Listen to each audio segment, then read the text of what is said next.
നമസ്കാരം. പുതിയൊരു വീഡിയോയിലേക്ക് സ്വാഗതം. ഇന്നലെ, അതായത് ഫെബ്രുവരി 4-ാം തീയതി വൈകിട്ട് 5:26 എനിക്കൊരു നമ്പറിൽ നിന്ന് ഒരു മെസ്സേജ് വന്നു. HY എന്നായിരുന്നു ആദ്യം. ഹായ് എന്നാണ് അവർ ഉദ്ദേശിച്ചത്. HY എന്ന് ഒരു മെസ്സേജ് വന്നു. അപ്പോൾ ഒരു അൺനോൺ നമ്പർ ആയതുകൊണ്ട് ഞാൻ ആദ്യം റെസ്പോണ്ട് ചെയ്തില്ല. പിന്നീട് അവർ പെട്ടെന്ന് ഒരു കോൾ ചെയ്യുകയായിരുന്നു. അപ്പോൾ അൺനോൺ നമ്പർ ആയതുകൊണ്ട് ആദ്യം എടുത്തില്ല. അതായത് കണ്ടിന്യൂസ്, അതായത് നമുക്ക് ആ നമ്പർ ഏതാണ് നമ്പർ എന്ന് ഒന്ന് നോക്കാനുള്ള ഒരു ഗ്യാപ്പ്, അതായത് നമ്മൾ ട്രൂ കോളറിലിട്ട് നമ്പർ നോക്കാനുള്ള ഒരു ഗ്യാപ്പ് വരെ നമ്മൾക്ക് കിട്ടാത്ത ഒരു സിറ്റുവേഷൻ. കണ്ടിന്യൂസ് ഇങ്ങനെ കോൾ വന്നുകൊണ്ടിരിക്കും. എന്നാൽ ആ നമ്പർ ബ്ലോക്ക് ചെയ്യാനോ നമുക്കൊന്നും ചെയ്യാൻ പറ്റാണ്ട് ഇങ്ങനെ കണ്ടിന്യൂസ് ബ്ലോക്ക് വന്നുകൊണ്ടിരിക്കും. കോൾ ഡിസ്കണക്റ്റ് ആകുമ്പോഴേക്കും അപ്പം എൻ്റെ അടുത്ത് കോൾ വന്നിട്ടിരിക്കും. അങ്ങനെ ഞാൻ ആ കോൾ എടുത്തു കഴിഞ്ഞപ്പോൾ അവരെന്നോട് പറഞ്ഞു പേയ്മെൻറ്റ് ചെയ്യാൻ പറഞ്ഞു. ഞാൻ ചോദിച്ചു എന്ത് പേയ്മെൻറ്റ്? അപ്പോൾ അവരെന്തോ ഒരു ആപ്പിൻ്റെ പേര് പറഞ്ഞു. ഞാൻ പറഞ്ഞു ഞാൻ ആപ്പ് എൻ്റെ കയ്യിലുണ്ടോ എന്ന് നോക്കട്ടെ എന്ന് പറഞ്ഞ് ഫോൺ ഡിസ്കണക്ട് ചെയ്തു.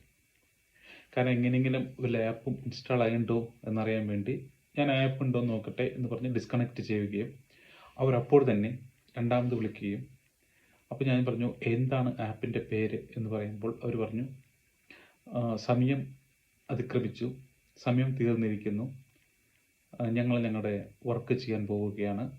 അപ്പോൾ ഞാൻ ചോദിച്ചു എന്ത് വർക്കാണ് ചെയ്യാൻ പോകുന്നത്? അപ്പോൾ അവർ പറഞ്ഞു നിങ്ങളുടെ ന്യൂഡ് ഫോട്ടോസ് നിങ്ങളുടെ ഫ്രണ്ട്സിനും ഫാമിലിക്കും അയച്ചു കൊടുക്കുമെന്ന് പറഞ്ഞു.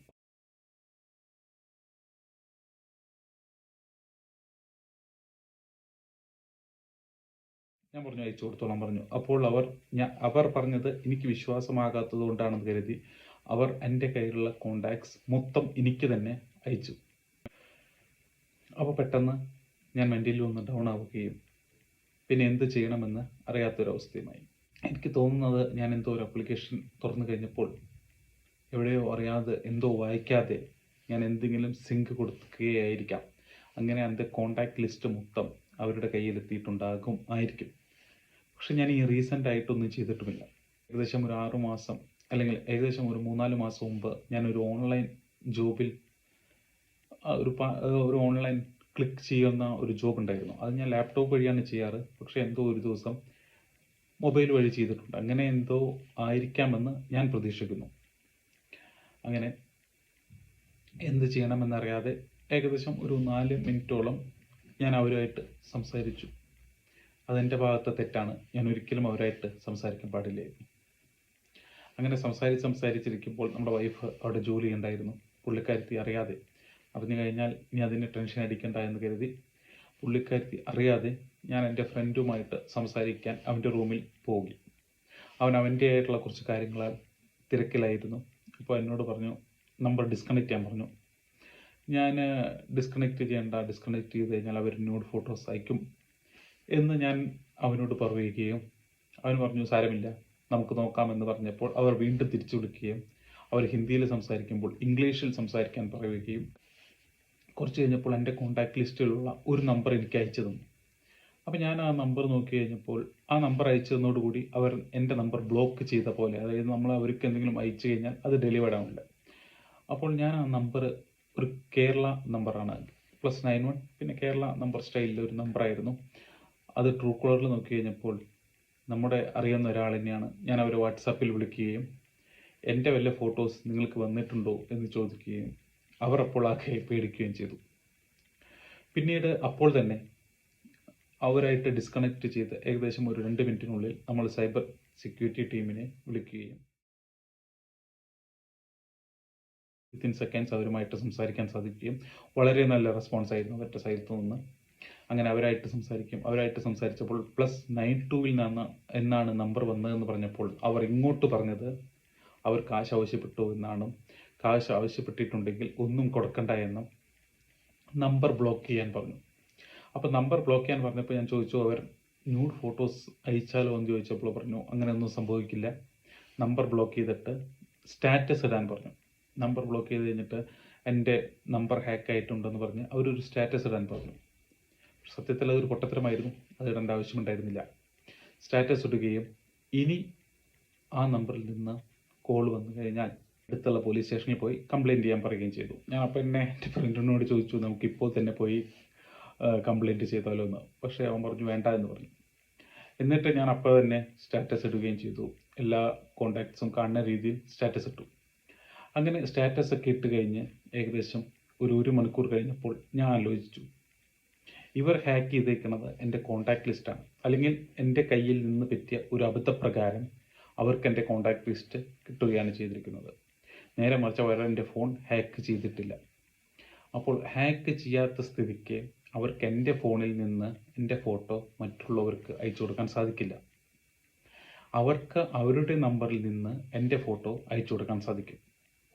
അപ്പോൾ ഈ ഫോട്ടോ അയച്ചു കൊടുക്കുമ്പോൾ ഇപ്പോഴത്തെ ജനറേഷനിലുള്ളവർക്കും ഈ സോഷ്യൽ മീഡിയ യൂസ് ചെയ്യുന്നവർക്കും ഈ +92 അല്ലെങ്കിൽ ഒരു പുതിയ നമ്പറിൽ നിന്നുള്ളത് സ്പാം ആണെന്ന് മനസ്സിലാക്കാൻ ഉള്ള ഒരു കഴിവുണ്ടാവുകയും അത് സ്പാം മെസ്സേജ് ആണെന്നും അല്ലെങ്കിൽ AI ക്രിയേറ്റഡ് ആണെന്നും അവർക്ക് മനസ്സിലാക്കാൻ സാധിക്കുമായിരുന്നു. അപ്പോൾ ഞാൻ സ്റ്റാറ്റസ് ഇട്ടത് അവിടെ ഒരു പൊട്ടത്തരമായിട്ട് എനിക്ക് തോന്നി. അതുപോലെ തന്നെ സ്റ്റാറ്റസ് വായിക്കുന്നത് ഇപ്പോഴത്തെ ജനറേഷൻ പിള്ളേർ മാത്രമായിരിക്കും. വയസ്സായവർ ഒരിക്കലും സ്റ്റാറ്റസ് വായിക്കാൻ ചാൻസ് ഇല്ല. അവർ ഇത് മൊത്തം ഇരുന്ന് വായിക്കുമെന്ന് എനിക്ക് തോന്നുന്നില്ല. അപ്പോൾ ഞാൻ സ്റ്റാറ്റസ് അതോടുകൂടി ഡിലീറ്റ് ചെയ്യുകയാണ് ഉണ്ടായത്. കാരണം സ്റ്റാറ്റസ് ഇടേണ്ട ആവശ്യമുണ്ടെന്ന് എനിക്ക് തോന്നിയില്ല. കാരണം എൻ്റെ ഫോൺ ഹാക്ക് ചെയ്തിട്ടില്ല. എന്നിൽ പറ്റിയ ചെറിയൊരു അബദ്ധപ്രകാരം എൻ്റെ കോൺടാക്ട് ലിസ്റ്റ് അവർക്ക് പോവുകയാണ് ചെയ്തത്. അങ്ങനെ ഏകദേശം കുറച്ച് കഴിഞ്ഞപ്പോൾ എൻ്റെ ഒരു ഫ്രണ്ട് എന്നെ വിളിക്കുകയും എന്നോട് പറഞ്ഞു, 2 മാസം മുമ്പ് അവനും ഇതുപോലെ ഒരു സംഭവം ഉണ്ടായിട്ടുണ്ടെന്നും അവനെ മഹാരാഷ്ട്രയിൽ നിന്ന് പോലീസാണെന്ന് പറഞ്ഞ് ഒരാൾ വിളിക്കുകയും അവനൊരു കൊറിയർ ഉണ്ടെന്നും ആ കൊറിയറിനുള്ളിൽ ബോംബ് ഉണ്ടാക്കാനുള്ള ഐറ്റംസ് ആണെന്നും അങ്ങനെ എന്തോ ഒരു ഐറ്റംസ് ഉണ്ട്, അത് ക്ലിയർ ചെയ്യണമെങ്കിൽ നിങ്ങൾ കുറച്ച് കാശ് അയച്ചു കൊടുക്കണം എന്നും പറഞ്ഞ് അവനെ വിളിക്കുകയും ചെയ്തു. അപ്പോൾ അവൻ ബോൾഡായിട്ട് പറഞ്ഞു, നിങ്ങൾ ആ ട്രാക്ക് ID അയച്ചു തരൂ, അല്ലെങ്കിൽ നിങ്ങളടുത്ത അവൻ ചെന്നൈയിൽ നിന്നാണ്, ചെന്നൈയിൽ പോലീസ് സ്റ്റേഷനിലേക്ക് അയക്കൂ, ഞാൻ അവിടെ പോയിട്ട് ഡീൽ ചെയ്യാമെന്ന് പറഞ്ഞു. പിന്നീട് അവർ വിളിച്ചിട്ടില്ല. അതായത് അതും ഒരു തരം തട്ടിപ്പായിരുന്നു. പിന്നീട് അവന് വേറെ ശ്രീലങ്കയിൽ നിന്ന് ഒരു കോൾ വരികയും, ശ്രീലങ്കയിൽ നിന്നാണ് എന്നോട് പറഞ്ഞത്, ഒരു കോൾ വരികയും അവൻ ആ കോൾ അറ്റൻഡ് ചെയ്തപ്പോൾ അവനോട് പറഞ്ഞു അവൻ ന്യൂഡ് ഫോട്ടോസ് അയക്കുമെന്ന് പറഞ്ഞപ്പോൾ അവൻ പറഞ്ഞു അയച്ചോളൂ, അങ്ങനെയെങ്കിലും ഞാൻ ഫേമസ് ആകട്ടെ എന്ന്. അതായത് ഇവിടെ സംഭവിക്കുന്നത് ഒരുപാട് സ്പാം ആയിട്ടുള്ള തട്ടിപ്പുകൾ നടക്കുന്നുണ്ട്. എൻ്റെ ഭാഗത്ത് പറ്റിയ ഒരു അബദ്ധമായിരുന്നു +92 എന്ന നമ്പർ അറ്റൻഡ് ചെയ്തത്. ഈ വീഡിയോ പരമാവധി നിങ്ങളെല്ലാവരിലേക്കും എത്തിക്കണം. ഞാൻ എൻ്റെ ഒരു വീഡിയോസ് പോലും നിങ്ങൾ ഷെയർ ചെയ്യണമെന്നും ലൈക്ക് ചെയ്യണമെന്നും ഞാൻ പറയാറില്ല. പക്ഷേ ഈ ഒരു വീഡിയോ നിങ്ങൾ നിങ്ങളുടെ ഫ്രണ്ട്സിനും, നിങ്ങൾ നിങ്ങളുടെ കസിൻസിനും, നിങ്ങൾ നിങ്ങളുടെ റിലേറ്റീവ്സിനും എല്ലാവർക്കും ഷെയർ ചെയ്യണം. +92 എന്ന് പറയുന്നത് ഒരു തരം സ്പാം നമ്പറാണെന്നും അതിൽ നിന്ന് നിങ്ങളോട് കാശ് ചോദിക്കുമെന്നും. സത്യത്തിൽ ഞാൻ കാശ് അയച്ചു കൊടുക്കാമെന്ന് ആദ്യം വിചാരിച്ചത്. അപ്പോഴാണ് എൻ്റെ ഫ്രണ്ട് പറഞ്ഞത്, ഇന്ന് നീ ഒരു 10,000 രൂപ അയച്ചു കൊടുത്തു, അല്ലെങ്കിൽ 2,000 രൂപ അയച്ചു കൊടുത്തു, നാളെ അവർ 20,000 ആയിട്ട് ചോദിച്ചാലും, അല്ലെങ്കിൽ അവർ ആ കാശ് കിട്ടിയില്ല എന്ന് പറഞ്ഞാലും, അപ്പോൾ വീണ്ടും നമ്മൾ അയച്ചു കൊടുക്കണം. എത്ര നാളിങ്ങനെ അയച്ചുകൊണ്ടിരിക്കും? അതുകൊണ്ട് വാട്സാപ്പിൽ തന്നെ ഒരു ഓപ്ഷനുണ്ട്, നമുക്ക് അൺനോൺ നമ്പർ സൈലൻ്റ് ആക്കാൻ പറ്റുന്ന ഒരു ഓപ്ഷൻ. അപ്പോൾ നമുക്ക് അൺനോൺ നമ്പറിൽ നിന്ന് കോൾ വരികയില്ല. ഞാനിപ്പോൾ ആക്ടിവേറ്റ് ചെയ്തിട്ടുണ്ട്. അപ്പോൾ വാട്സാപ്പിൽ വഴിയേ നിങ്ങൾക്ക് കോൾ വരികയുള്ളൂ. അത് ഇൻ്റർനെറ്റ് വഴി വരുന്ന ഒരു കോൾ ആയതുകൊണ്ട് നമ്മുടെ വൈഫൈ ഓഫ്, അതില്ലെങ്കിൽ മൊബൈൽ ഡാറ്റ ഓഫ് ചെയ്യുന്ന സമയത്ത് നമുക്ക് കോൾ വരികയില്ല. ഇതൊരു തരം സ്പാമാണ്. എല്ലാവരും ഈ സ്പാമിൽ പെടാതെ ശ്രദ്ധിക്കുക. സത്യത്തിൽ അവർ എൻ്റെ ന്യൂഡ് ഫോട്ടോസ് അയക്കും, എൻ്റെ കസിൻസിനും എൻ്റെ റിലേറ്റീവ്സിനും അയക്കുമെന്ന് പറഞ്ഞപ്പോൾ ആദ്യം ഞാനൊന്ന് ഞെട്ടി. അവർ ആ ഫോട്ടോ കണ്ടു കഴിഞ്ഞാൽ എന്ത് ചിന്തിക്കുമെന്ന് ഞാനൊന്ന് ചിന്തിച്ചു പോയി. പക്ഷെ ഞാൻ ഒന്ന് ചിന്തിക്കണമായിരുന്നു, അതിപ്പോൾ AI യുഗമാണ്. അങ്ങനെ ആ ഫോട്ടോ കണ്ടു കഴിഞ്ഞാൽ അവരെങ്ങനെ ചിന്തിക്കുമെന്ന് ഞാൻ ചിന്തിച്ചില്ല. പക്ഷേ ആ ഫോട്ടോയിൽ അവർ ഒറിജിനലായിട്ട് കരുതുമോ എന്നൊരു പേടി കൊണ്ട് എൻ്റെ മനസ്സ് ചാഞ്ചാടി ആത്മഹത്യ ചിന്ത വരെ എൻ്റെ മനസ്സിൽ വന്നു. നമ്മുടെ സാന്നിധ്യത്തിൽ ഒരു നല്ല ഫ്രണ്ട് ഉള്ളത് കൊണ്ട് ഞാൻ മരണത്തിൽ നിന്ന് രക്ഷപ്പെട്ടു. നേരെ മറിച്ച് എൻ്റെ ആ സാന്നിധ്യത്തിൽ ഒരു ഫ്രണ്ട് ഇല്ലായിരുന്നെങ്കിൽ, അല്ലെങ്കിൽ ഒരു വഴികാട്ടി പോലെ ഒരാളില്ലായിരുന്നുവെങ്കിൽ ചിലപ്പോൾ എനിക്ക് നിങ്ങളോടൊന്ന് സംസാരിക്കാൻ സാധിക്കുമായിരുന്നില്ല. അതുകൊണ്ട് നമ്മുടെ പരമാവധി നമ്മുടെ കാര്യങ്ങൾ ഇങ്ങനെ വരുന്ന ഇഷ്യൂസിൽ ഒറ്റയ്ക്ക് ഹാൻഡിൽ ചെയ്യാതെ ആരെങ്കിലും ഒരാളെ ഒന്ന് മീഡിയേറ്ററായിട്ടോ അല്ലെങ്കിൽ ഒന്നൊരു സഹായത്തിന് വേണ്ടിയിട്ടോ ഒന്ന് നിർത്തുന്നത് വളരെയധികം നന്നായിരിക്കും. ഞാൻ ഒറ്റയ്ക്കാണ് അത് ഹാൻഡിൽ ചെയ്തിരുന്നെങ്കിൽ ഒന്നിലോ ക്യാഷ് അയച്ചു കൊടുക്കുകയോ അല്ലെങ്കിൽ അവർ ന്യൂഡ് ഫോട്ടോസ് അയക്കുമെന്ന് പേടിച്ച് ആത്മഹത്യ ചെയ്യുകയോ അല്ലെങ്കിൽ പേടിച്ച് ജീവിക്കുകയോ ചെയ്യുമായിരുന്നു. സത്യത്തിൽ അവർ ആ ഫോട്ടോ അയച്ചു കഴിഞ്ഞാൽ എന്ത് സംഭവിക്കുമെന്ന് ഞാൻ ഒരുപാട് ആലോചിച്ചു. എനിക്ക് നാട്ടുകാരെ ഫേസ് ചെയ്യണേക്കാൾ കൂടുതൽ ബുദ്ധിമുട്ട് ഓഫീസിലുള്ളവരെ എങ്ങനെ ഫേസ് ചെയ്യും എന്നുള്ളൊരു ബുദ്ധിമുട്ടായിരുന്നു. അതുകൊണ്ട് ഞാൻ ഓഫീസ് ഗ്രൂപ്പിൽ ഇങ്ങനെ ഒരു സംഭവം ഉണ്ടെന്ന് അറിയിച്ചപ്പോഴാണ് എന്നെ സമാധാനിപ്പിച്ച് മറ്റു ചിലർ പിന്നെ വിളിക്കുകയും ചെയ്തു. ഈ ഒരു സംഭവത്തിൽ പെട്ടെന്ന് നമുക്ക് മനസ്സിലായത്, നമുക്ക് ഒരു ആപത്ത്, ചെറിയൊരു ആപത്ത് വന്നപ്പോൾ ഈ ഒരു സ്റ്റാറ്റസ് ഇട്ടപ്പോൾ എത്ര പേര് അത് അന്വേഷിച്ചു, ഈ ഒരു ആപത്ത് വന്നപ്പോൾ എത്ര പേര് നിങ്ങൾക്ക് സപ്പോർട്ടായി വന്നു. അപ്പോൾ ഇപ്പോൾ എനിക്ക് മനസ്സിലാക്കാൻ സാധിച്ചു ആരാണ് നമ്മളെ സഹായിക്കുന്നതും ആരാണ് നമ്മുടെ ആപത്തിൽ സഹായിക്കുന്നതും ആരാണ് നമ്മളെ ആപത്തിൽ സഹായിക്കാത്തവരുമെന്ന്. ഈ ഒരു സ്റ്റാറ്റസ് ഇട്ട് കഴിഞ്ഞിട്ട് എത്ര പേര് ഒരു ക്വസ്റ്റ്യൻ മാർക്കെങ്കിലും ചോദിച്ചു, എത്ര പേര് ചോദിക്കാത്തവരുണ്ട്. അപ്പോൾ നമുക്ക് എന്ത് സംഭവിച്ചാലും ഒരു പ്രശ്നമില്ലാത്ത ആൾക്കാരുടെ മുമ്പിൽ നമ്മുടെ ന്യൂഡ് ഫോട്ടോസ് വന്നു കഴിഞ്ഞാൽ എന്താണ് പ്രശ്നം? അവർ കാണട്ടെ. ആണ് വിശ്വസിക്കാത്തവർ വിശ്വസിക്കേണ്ട. അവർ കണ്ടതുകൊണ്ട് എനിക്ക് ഒന്നും സംഭവിക്കാൻ പോകുന്നില്ല.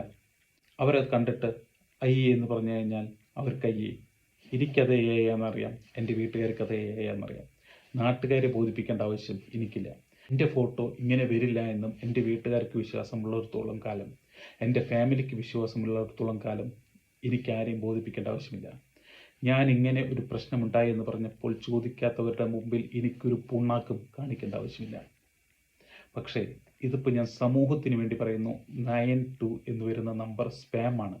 നിങ്ങളത് പരമാവധി റിപ്പോർട്ട് ചെയ്യുകയും സൈബർ സെക്യൂരിറ്റിയിൽ പരമാവധി അത് റിപ്പോർട്ട് ചെയ്ത് ഈ നമ്പറിൽ നിന്ന് വരുന്ന സൈബർ അറ്റാക്ക് അല്ലെങ്കിൽ സൈബർ സ്പാം അവർ പരമാവധി സ്റ്റോപ്പ് ചെയ്യാൻ അവർ ശ്രമിക്കുന്നത് വരെ നമ്മൾ റിപ്പോർട്ട് ചെയ്തുകൊണ്ടിരിക്കുക.